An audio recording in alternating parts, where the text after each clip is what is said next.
You're a fraud. You're a liberal hack.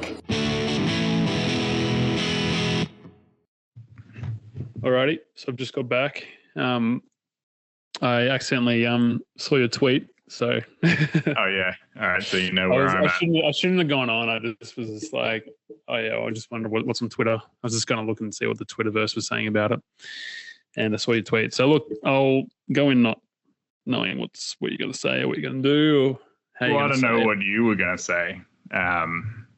And yeah, Twitter. I think Twitter was mixed. I went on Reddit to see what people were saying, and Reddit loved it, unsurprisingly. Yeah. They were like, oh, it's a That's not return a to shock. form for the franchise, breath of fresh air. They've brought the fun back to Alien, which is something that Alien has always been renowned for. Always been, yeah. It's super It's a fun day out, bring your kids. I'm not shocked because it seemed like a very Reddit script.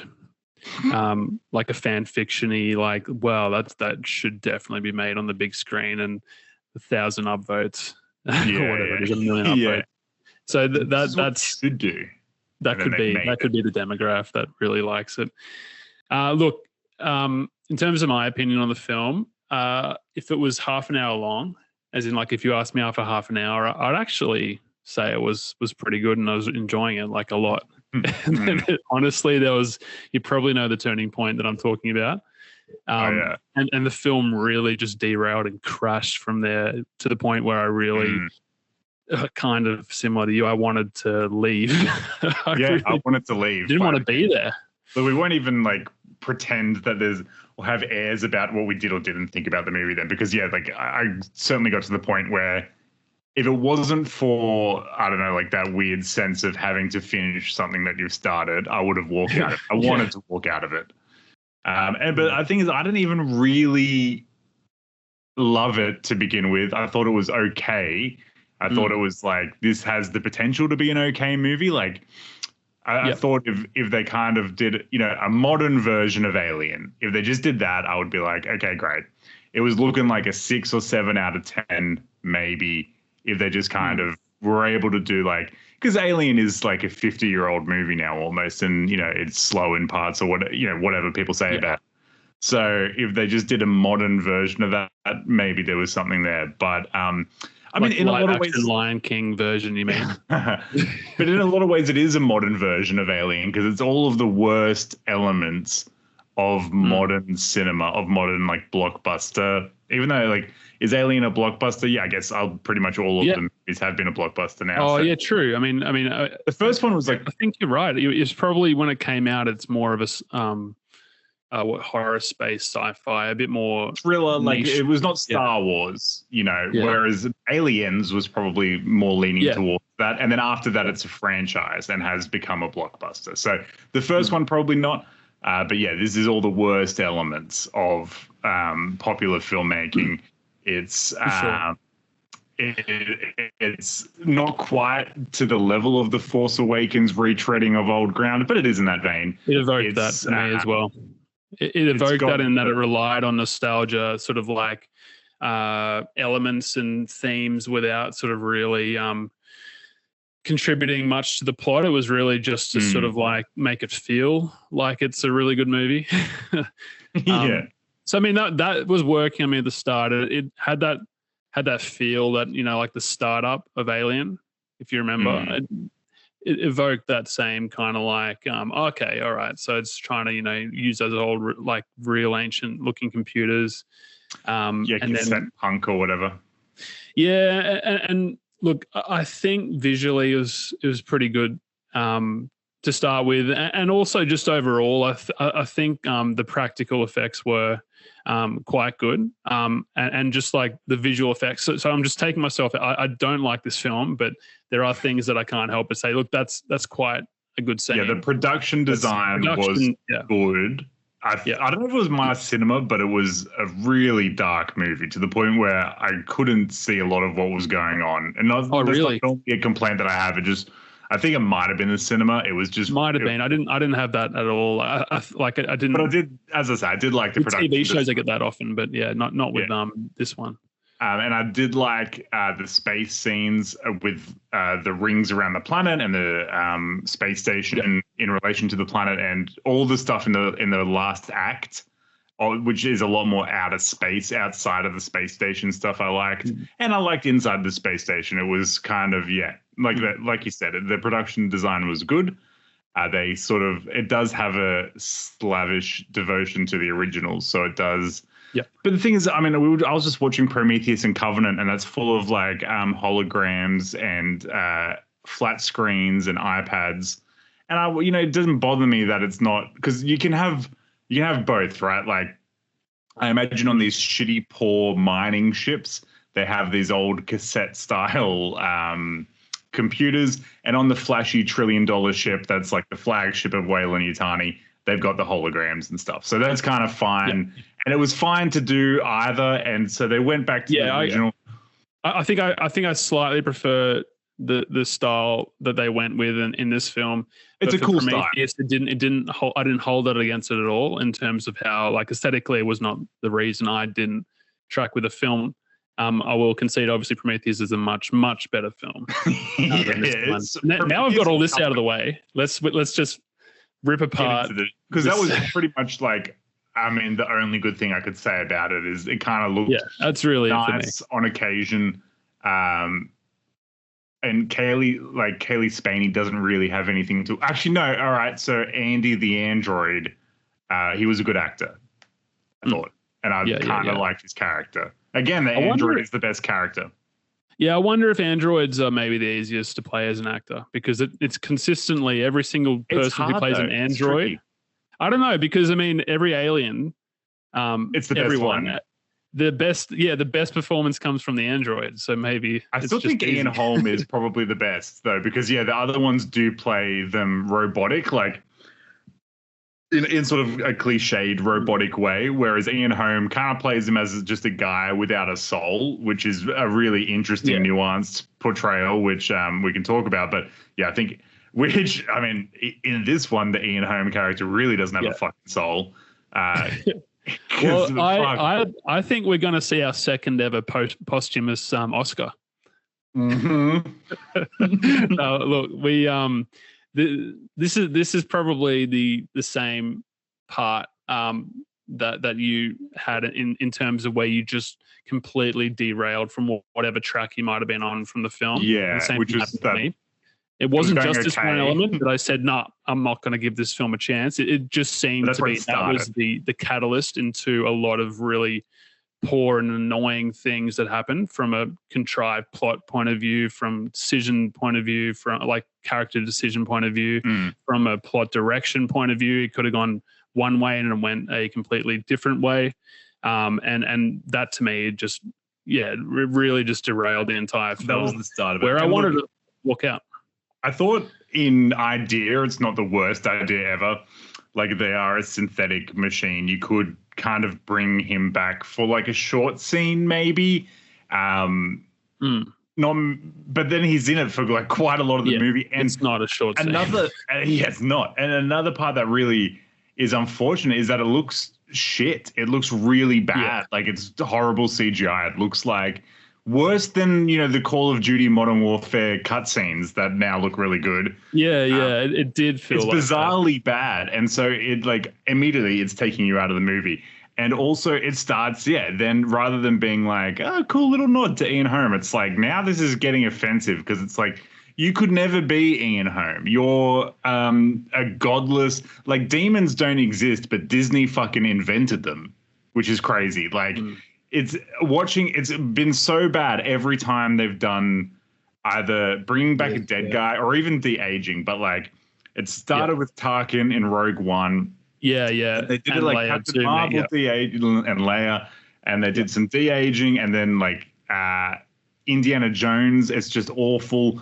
And then here it's just awful. And I don't know who's asking for it. Nobody likes no. Look, what I'll just say, nobody wants it. I hate to be defending Disney, and I'm not defending, like, cause, I like the film, but with Rogue One, I was able to look past it for this reason, because the character was necessary to the story, and they just literally made a decision to, instead of have someone prosthetically look like him, they just did a CGI, and the same with Leia, because it was setting up right before episode 4. There was no reason to have Ian Holm. There was no reason. You could have worked around it in Rogue One, not to get sidetracked, but you've got Krennic, you've got Ben Mendelsohn as like the main guy who's building the Death Star. You don't even really need to have Tarkin. You can just cut around it. Like you can mention him off screen and stuff. Like you don't. They specifically chose to write him in so they could do that, and they've done it the same here. I mean, he was at that point in the sort of like Star Wars. What do you call it? Linear, like in the original movie, he just seems to be a high-ranking military official of some kind. He bossed Darth Vader around. So I'm just saying, let's not get too deep in the weeds with this, because we agree. Let's not relitigate Rogue One. We mainly agree that it's not good, but like in this movie, it's unforgivable. I'm just saying there's just no reason for it at all. It's not even the same character, like, which is again fine because he's an android, but it just doesn't make sense to do this unless a studio executive is saying, "Hey, we should do this," or someone from Reddit, more likely. Someone like it's like that would be sick if we could get Ian home, and just like. It's a Reddit decision, I'm going to say. I think Fede Alvarez is from Reddit. I guess that's probably the conclusion we can draw, which is like I really enjoyed, and this is one of the things that we'll have to get into, because I really enjoyed Evil Dead 2013. I actually thought that was like a 10 out of 10, really great example of, I guess, taking an 80s franchise and bringing it into now. And it was like one of the goriest, like most full-on horror movies I've ever seen. And I really, really had a great time with it. And so when I hear that guy is doing the new Alien movie, I'm expecting a similar sort of thing, not just in terms of like taking an 80s franchise and making it modern, but like making it a really like hardcore horror and body horror and like disgusting, full-on balls to the wall, like chainsaw kind of movie. And it's really weak in terms of the gore. Like it doesn't really do anything with it. I'll put to you that I think that's exactly what we're going to get from someone who is doing the complete different sort of horror that Alien is. So the tropes that he works with his movies, like Don't Breathe, Evil Dead, it's jump scare. It's sort of like in your face. It's a completely different genre to the horror or space horror. The closest film in terms of a space horror recently that kind of got close to what the original film Alien was doing was, in my opinion, Life. I know you didn't like Life, but I thought that if like that was able to. I felt like it's kind of drawing too much from Alien to kind of be. I got that, but I thought it was enough of its own thing. Anyway, again, we're not going to argue different films because we've already potted about that film. But I just think thematically it was going completely the wrong direction from a horror point of view. So if you remember, every scare in the movie is a jump scare. It's 5 or 6 jump scares. Sorry? Yeah, there was one I really hated that felt like a very cheap jump scare. Yeah. The one at the end where like they cut the gross alien monster out of it, and then he jumps back out of the shadows and it's his face. The camera. I hated that. I was just like it looked like a cutscene from a game. That's it. Like there's so many it looked like a fucking game. Like a computer game. That's why fucking Reddit likes it. This is why, because this is just like when I'm in front of my TV making first person. It's because you're fucking stupid.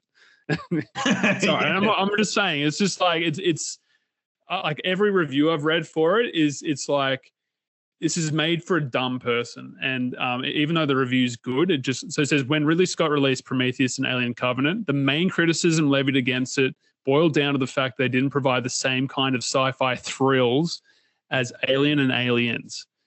And anyone who dislikes those films will love this because it basically has more alien spit and fucking it's just like it's an insult to anyone who actually really liked the original or knows what the fucking film's about. First of all, like the themes that Alien deal with beyond just being a space horror, they impregnate a guy on set. Like they're not interested in going down these like psychosexual elements. They're not interested in going down really going into like the gender elements. They're not interested in going down like, or even the stuff that he's introduced in the subsequent films, like fascism and stuff with the engineers and everything. They're not interested in any of that. They're just interested in, I guess, like you say, it's jump scares. This movie is, apart from jump scares, there's no horror element. There's nothing to think about. There's nothing to sink your teeth into with the design of the creature. Everything, there's no design. There's no creativity. Every bit of design is like just lifted from the first movie. Any, like I said on Twitter, like all of the ideas are either from a previous film or they're bad. Except there was one, I did kind of like the zero gravity acid blood scene where to stop the blood going. Yeah, anyway. Again, it feels like a game. It feels like you're just jumping through. It's just like press A to jump, press X to spin, and then it just feels like a fucking game. Even at the end, it was like disconnect 4 landing gears while fighting the final boss. Yeah, it literally felt like sort of the final scene of a video game. Gamers, I like video games. Stop rising up. We don't want you. Like, I don't want it in film. Like, I'm tired of it. Like, I think the only time I've kind of liked the gaming aspect to a film, and there's been maybe a few other times when I watched Doom, like from back in 2008 or something. I liked that. It was kind of cool at the time, and I still feel like it holds up as a cool thing to bring into a film. Kind of movie altogether. You know, it is one that is having fun. That's the kind of movie it should be. Obviously, yeah, very, very different.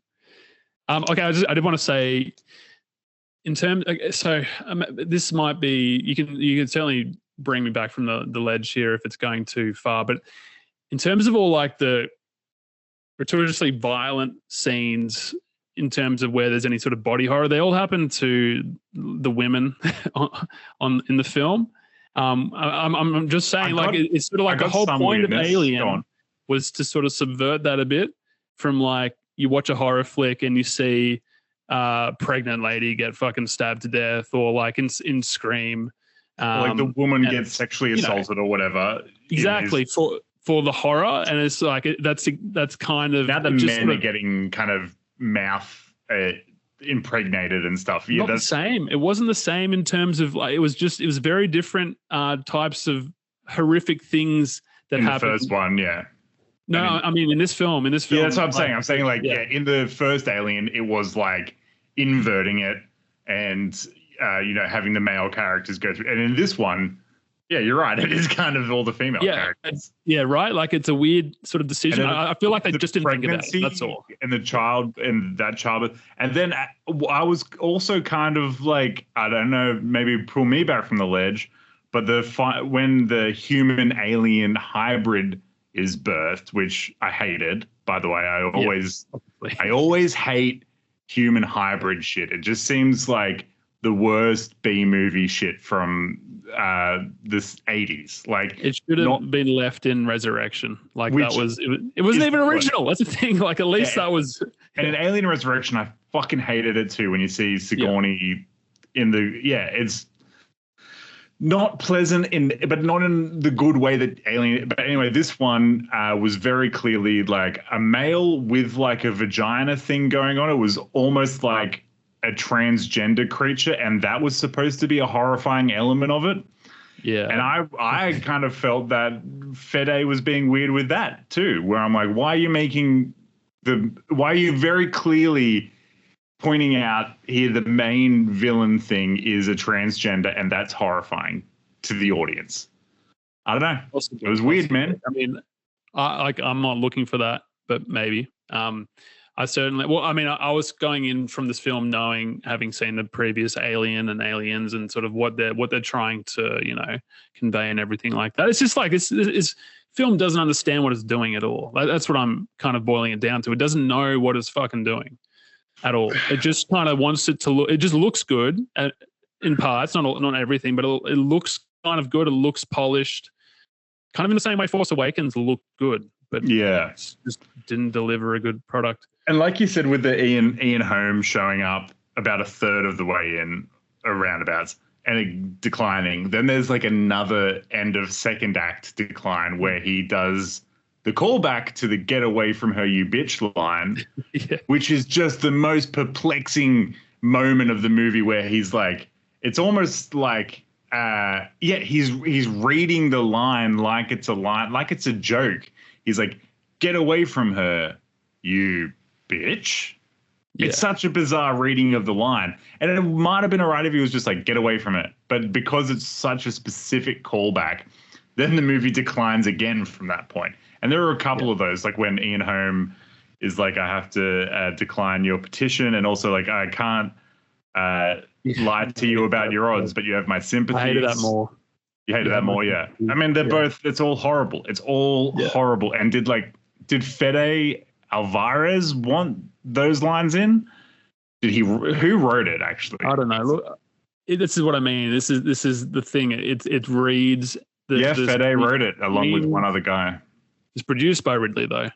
But I suppose he just said, "Look, if people are going to like it, I'll make some money off it." I think he's like, they're making a movie without me, which is just like, why is this the movie that gets made instead of a third Ridley Scott, well, a fourth Ridley, but third of like the new Ridley's? And I fucking loved Prometheus, and upon rewatching it yesterday, I fucking loved Covenant as well, which I was surprised by. I gave that a 6 out of 10 when it came out. I don't know what I was thinking. I mean, maybe I need to watch it a second time, but I watched it after the cinema release, and I was about a 6 out of 10. So it's great. But I do agree. The thing is with Prometheus, I can sort of go with you partially in terms of I still think the film doesn't stick the landing. but I mean, like, obviously it only looks better with these trashy piece of shit films coming out. I think you know what looks better? Napoleon looks better after this. Because, I'm just like, I'm not going with you. No, you're coming with me. Like, really, Napoleon is a much better film than this, and probably Ridley's thinking, producing this, you know what, I still can direct, and I'm gonna keep on doing it because Napoleon, you do this shit, whatever. He just needed 6 more hours. That's all he needed. No, well, the thing with Ridley is that he does, about half the time kind of just not phone in, but just kind of passionlessly directs a movie. I feel like Napoleon was one of the passionless. I don't think it was passion. I don't think it was devoid of passion. I think it was just devoid of. It was trying to do too much, like Prometheus was trying to do too much. I think it was doing anything. I think it certainly had there was a want to it. There was like a drive, like with last year. I'd say for films where he's just phoned it in, it's God in Egypt of Moses Thunder. Yeah. Whatever that was called. That's a phone it. Yeah, I feel like Napoleon I think Gladiator 2 will be a much, much better movie than Napoleon was. But that's it's on averages, it should. yeah. He's kind of like half and half. But yeah, with Alien, I feel like, and like I said, both of those movies to me were better than Aliens. I think Ridley understands the franchise, and even though Prometheus and Covenant are so different from Alien, they still feel like a natural progression of Alien in a way that none of the other sequels do. Like, Aliens is a completely different movie. It's like, it's Space Marines. The aliens are suddenly, you can shoot them. No, I know, but I still think it gets it. It just tells a different theme story. It's not. Yeah. It's not completely like it's. I think it's a natural progression in terms of it. It's the next one in world building without sort of just rehashing the same storyline. Yes, Prometheus is very different, and I probably agree that thematically Prometheus is much more on point than Aliens. But no, Covenant I think is a step in the other direction for me, away from what made even Alien and Prometheus so good was the sort of ambitiousness of it all. I don't think Covenant was very ambitious at all. Covenant was less ambitious than Prometheus, but Alien originally is not very ambitious at all. It's I know people call it a horror, like a haunted house movie or like a slasher movie. I think it's a bit more than that. Yeah, but it is a very low key, sort of narrow monster movie in a lot of ways, whereas Prometheus is very, very broad. And Covenant feels like the perfect sweet spot in between those two, where it is kind of focused, but it still does have those wider elements about like the engineers and our place in the universe, and mankind's folly and all that kind of stuff as well. I mean, just with Alien though, I think people who've seen Alien have tend to have seen it 10, like at least 5 times, right? I mean, and there's always something that they pick up on each watch. So I don't think it's as maybe narrow as you sort of painting out to be. But one thing with Alien that I think really has that sort of rewatchability is the fact that the crew members, you actually feel for them. You really you're sort of living the horror with them, and you're so sympathetic towards the sort of conundrum that you're on the edge of your seat. That's why the horror is so effective, because you're really valuing these crew members' lives. Now this the same right after the He and Holmes scene, 2 of the crew members cast of fucking Degrassi High Next Generation stupid decision. That's right, and you just like, at that point you're almost okay. Toys are out of the pram. I don't give a shit about these guys anymore. They can all fucking die. I don't care. I'll watch them one by one just get eaten. And I don't care about the pregnant girl. Like she just kept on making bad movie decisions. And I don't really even. Apart from the Kaylee Spaney and her boyfriend, I literally don't remember like any lines of dialogue or character actions or the characters at all. They had no time to shine apart from those 2, and so like I just genuinely don't care about them. And also when they do have lines, they suck, and they're just like zoomers of the future. I don't know, they're too young, maybe. That's it. I don't know, but like all the characters suck, and the only ones that and even the ones that I remember, Kaylee Spaney and the boyfriend, they also suck and are just boring, but they had more scenes to do things. Well, it sets it up pretty well, I think, at the start, but it just doesn't really. I just think that's all. Like the thing with character development, a lot of directors think the first half hour of a film is enough to do that for all characters. And apparently everybody, because everybody loved this movie, but not everybody. But like it's way too well received. It is. That's what's upsetting. I mean, I think a lot of it's the first half hour. A crowd, right? The Metascore is 64, so that's come down. But I mean, I just want to say maybe some people are getting conned by the effects and the look of the film. I mean, I do remember a similar thing happened with The Force Awakens. Like you hear like discourse about it now. It's like it's the worst piece of shit that ever came out. Yeah. But at the time, people loved it. I loved it. So, I was wrong. Yeah, but like it can just grab you that way, and I do really think visually and the production value is there to really sell a decent looking film. It's everything else though. It really is.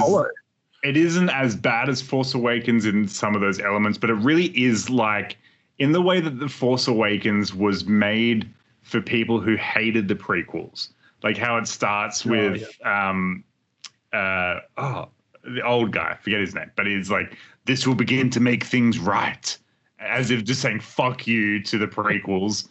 Now we've got a good Star Wars and it looks like a modern movie and is made for people who hated the prequels. AKA, I mean, the fucking real Star Wars fans, the ones who liked it. I mean, it's George Lucas. Like, say what you will, like The Phantom Menace looks like a real movie, has something going for it apart from just like, oh, look, Star Wars, big Death Star, like it's an actual movie. And in this way, like the same people who hated Prometheus and Covenant, it's like this is the movie for people who hated Prometheus and Covenant, which just dared to be anything other than like a pointless retreading of something we've seen 50 years ago. It's like this inability to let go, or like you're not going to recreate the feeling of watching Alien by just remaking Alien. It's just, it feels horrible, like, to me. And I think the people who even like this movie are just tricking themselves. No, they're not I hate saying that. Yeah. People can like things because they like them and not because they were tricked or because they're tricking themselves. But I just don't see why you would like this movie. And I'm trying to like understand. Yeah, I get that. It just seems, it's all subjective, but it does seem sometimes it's just like, but are you not seeing that 2 and 2 equals 4? And it just seems so objective. And I know it's just like our point of view. But I watched my brother. He had the exact same. He's just like that Ian Holmes scene. From there, it was exactly the same. He said that before I did. Like I was like, yeah, no, that's 100%. Like that's what happened with me. So sometimes it can just you just don't see something that everyone else sees. Yeah, and it's not just because you were turned off by the Ian Holm thing. No. It was just the starting point of and even just like there's dumb things in it. Like at the end, I don't understand. The android got like hit by one of the aliens, right? He starts malfunctioning. So at the end of the movie, she puts him in a cryopod. He's a robot. Why is she putting him in the cryopod? It's established that androids obviously don't need the cryopod. The cryopod, they put injured humans in the cryopod to stop their injuries from progressing. But he's a fucking robot who's not biological. So why is she doing that? Honestly, I was just like, I just don't care enough at this point. Yeah, I know. That was the end where I'm like, fuck this movie. I walked out so quickly. But then I did see people sitting around going, and a couple of them were like, there might be an after credits scene. Let's stay here for it. I'm like, this is the that's the sort of crowd. That's the crowd. I was hoping to see more because there were a lot of middle-aged dudes and fans of the original. I wish I could have taken an exit poll to see what everybody thought of it. From your viewing, yeah. I mean, my viewing, yeah. Clearly, enough people like it. It's making its money. It's again, we'll just kind of do the shit sandwich, I suppose. So it is made for the cinema. This film, in terms of I think I watched it in the right setting. So it wasn't made for streaming. Which correct. I'll give you points for that. So it was the sound was good too. So I mean, everything was there. It just needed everything else to be a completely different movie. It needed just completely different. Yeah, it's just a bad movie from the start. It was a bad idea. All the ideas it has are bad. The script is bad. The only thing it really has going for it is the production design. And they got a lot out of $80 million, I will say. It looks very nice a lot of the time. Yeah. Apart from that, it's a complete... It's amazing, though. Sometimes, so Alien 3, we all know the story. That was chopped and changed, and they had studio sort of rewrites and everything, and they still put out a very competent movie. It was sort of simplified after. I know we liked it when we watched it at uni. I went back and watched it this past week when I was doing my rewatch. I did not like it. Nah. Oh really? No, it was going way down. Oh man! Unfortunately, Charles Dance is still great. Covenant went up and Covenant went up. 3 went down. So for me, the rankings are. We'll just go through them quickly. Alien, Prometheus, Covenant, Aliens, 3. Romulus Resurrection. Yeah, wow. I mean, Romulus is bottom for me, obviously, but really, I thought it's worse than Resurrection. Resurrection's really fucking bad. That's the same. No. I don't think so. I think it's very not serious. It does feel like a Reddit movie. I'll give you that. It has to be serious. You can't make a silly alien movie. I'm sorry. Yeah. No, I know, but it's it's intentionally silly, and I will not have that. No, but that's okay. That's a choice they've made, and I'm okay with that, and I sort of don't mind as much. It's an alternate Alien. It doesn't really. It's like an MTV Movie Award, fucking fake trailer. Yeah, but I'm movie. Fine with that. I'll take that. I'll watch that again. I won't watch Romulus again. 100%. I'll watch neither. Again, so yeah, I've seen it a few times. I'll be honest. So it's and the cast is there. They got Ron Perlman. They got Winona Ryder. Winona Ryder's horribly miscast in that movie. She should not be around all these grimy. It's all good for me. Who else? Well, anyway, there's Brad Dourif. Obviously, he's great in it. Who's the guy from The Crow? You remember what's his name? Brendan Lee? No, the other dude. I've never seen The Crow. He's in it too. Can't remember his name though. Obviously, no star power this film. Ian Holm. Kaylee Spaney's a star now, I guess. No, but so Alien 3 really. What? Let's maybe cap it off Quickly with, get I'd into like to Alien get it like a little glimpse into why this watch after 3 or something really, what let you down?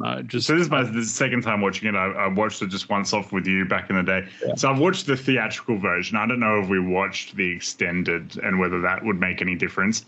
So I watched this one, the theatrical. It's to me, it's an ugly movie. The CGI is kind of very distracting. Like they did it too much too early, obviously. I think it's diminishing returns where it's very similar to Alien and Aliens. It's just like, okay, here's an alien again. So I'm just kind of like, they're not doing anything new with it in this movie. It's boring to me. A lot of it feels stupid. Like this time it's a dog xenomorph, so it's running around on 4 legs instead of being a human xenomorph. I felt that was like a stupid idea. I don't like the characters in the same way. The setting is like a good setting, but then it quickly just kind of becomes like grim hallways. And I'm like, yeah, I like that it's a prison planet, and I like that they've got this apocalyptic cult thing going on and with this religious allegories and everything. But then they don't really do anything with that. And maybe that is the theatrical version cutting out a lot of that stuff, but it just, becomes them running around hallways again. And it just did nothing for me. Like, Charles Dance is great. He's so good. Yeah, and then he's killed exactly halfway in the movie. And so I was liking it up until then. And then we haven't spent any time with the other characters, and they're all kind of the same character in a way. Every other character, apart from 85. Hey, I do like the stuff with 85 and how they're just kind of bullying him for having an IQ of 85. But yeah, all the characters are just kind of like shaved head, murderous, rapist guys. And so once you lose Charles Dance, there's just no character for me to be interested in. And I really liked what was going on with Sigourney and him. And so after that, the movie kind of falls apart for me, apart from that one scene where the warden gets eaten through the roof, and then there's the guy with the chair, and he goes, fuck. Fuck, that's right. And there's Charles Dutton. He's one of the inmates. I think he was another one that I kind of enjoyed. But the payoff scene to me really, really worked in trapping or trying to trap the alien, and sort of from the alien's point of view. For me, it was like it was good. Even the alien point of view thing just felt like they had run out of CGI budget, or they realized that the CGI looked really bad, so they're like, we just got to cover it up somehow. We got to have something to show. It was okay for me. It was okay for me. I mean, like, it is one of those things. Alien 3 was very negatively received, or like much less than the other ones, and has earned a reclamation over time. And I agreed with it, but then this time I watched it and it just wasn't there for me. So I don't know. Yeah. I kind of agree with the contemporary. So yeah, you were when it was negatively received. I'm a contrarian. What can I? Like, yeah, actually it's good, and then everyone's like, yeah, you're right, Ryan. It's good. It's like, what are you talking about? It sucks. The critics were. The critics were right. I don't know. I've got it. Yeah, no, fair enough. I mean, that's, I guess, just your opinion, man. It's just my opinion, man. It's hard. It's hard one to really. I just think. I think it gets it all right in terms of tone, tone, themes, even the characters. You'd think that, like for me, you'd think that a world full of deviants, rapists, murderers, the characters are going to be like, you don't care about them, but there's enough of them. There's little bits that you do, or just for fighting for life, even though life is even though they're like it's not. It's I still it's like despite itself, it worked. I don't know. Yeah, for me. Yeah, really, despite itself, like despite the studio, despite the script rewrites, despite everything, it worked. Despite Fincher taking his name off it. Well, I don't like Fincher anymore, so I like some of them, obviously. There you go. See, it's all these things. Just you're like, do you still not? Okay, so Denis, right? Not a fan, but Blade Runner 2049. Are you going to rewatch that and be like, actually, you know what? This film kind of sucks. You know what? I might just do Maybe that. I will. I could see it dropping to like a 7. I could see it maybe being a 7 because like so many movies have now become Blade Runner 2049, like the legacy sequel thing. So I don't. Maybe I think. I mean, I think I am less receptive to a certain kind of it insists upon itself. No, but like the same thing with like I liked Force Awakens when it came out, but now having seen the trajectory of cinema and how Force Awakens feels like an inflection point that has led to Alien Romulus, I feel like Blade Runner is part of that trajectory, where it's like here's 80-year-old Harrison Ford. Aren't you happy to see this decrepit old man, this shadow of your hero from your youth that just looks you in the eye and reminds you of your own mortality? Don't you love that? Don't you love remembering your childhood, but also being reminded that it's gone forever? Don't you love that? But then you did like Kingdom of the Crystal Skull. So, sometimes the elements are there for you not to like it and you just like it. So sometimes it works. It's just sometimes, yeah. Say like Inception, right? When they had the slowed down music, then everyone was using the blam. We can't hold Inception guilty to that as well, to say, well, now you've ruined sound. Thank you. No, I'm not going to go and say now that Blade Runner is not good. But Blade Runner 1 is much better. No, I'm not going to disagree. I think that's an impossible task, though. I really think that's like you could give it a sequel. It's one of the best 4 years after or now, and it's never going to reach that. And I think that's what 2049 it works about that because it doesn't ever try to be like remember Blade Runner. This is way, but like it's just kind of tries to be. This will begin to make things right. Yeah, exactly. This will begin to make things better. Actually. Anyway, I think my main takeaway from it's been a week of rewatching all the Alien movies in the lead up to it, and my big takeaway from all this is, and I needed this maybe because after a couple of not flops, but like I'd kind of been souring a little, but Ridley is the fucking man. Like he's made some average movies, but he's made some goddamn masterpieces as well, and he's 86 years old. I hope Gladiator 2 at least, or I hope we've got one more masterpiece because I do too. He's the fucking man. And I'm quietly confident too. I think I don't know. We've been on a bit of a bad run with movies, but I bet on it. Never bet against. Yeah, never bet against. No, look, I think we talked about him and Tony, right? So Tony's put out some real some real hits, consistent hits, but Ridley's reached much greater heights. Ridley's. Yeah, I think that's pretty clear when you've made multiple contenders for the best movie ever, or at least people's favorite movie. Tony Scott's got a lot of great movies, but the heights. Yeah, it's like he's a Matty Johns to the Andrew Johns. He's got a premiership, but he's just. And Tony Scott's more of a genre guy. He's like I'll play the hits really, really well. Whereas Ridley's like, I'm gonna make a new genre of music now. He invented dubstep. He's like, I'm gonna swing, and it's either gonna go on the stand or I'm gonna miss it completely, or it's gonna be a strikeout. I'm just gonna go for it. He's not gonna go for a little bunt for a first base run, baseball. If any baseball fans out there, cricket one like. Ridley's always going for a 6, and Tony's just playing that straight bat. Just I don't know. Is that a cricket? He's keeping it on the ground. Can't get caught that way. Exactly. Yeah, exactly. That's a great analogy. All right. Well, it's been another great episode. Decent length. Yep. That's Thank been you, good. Ryan. It's great to hear about your Alien. Rewatching the Alien sort of franchise.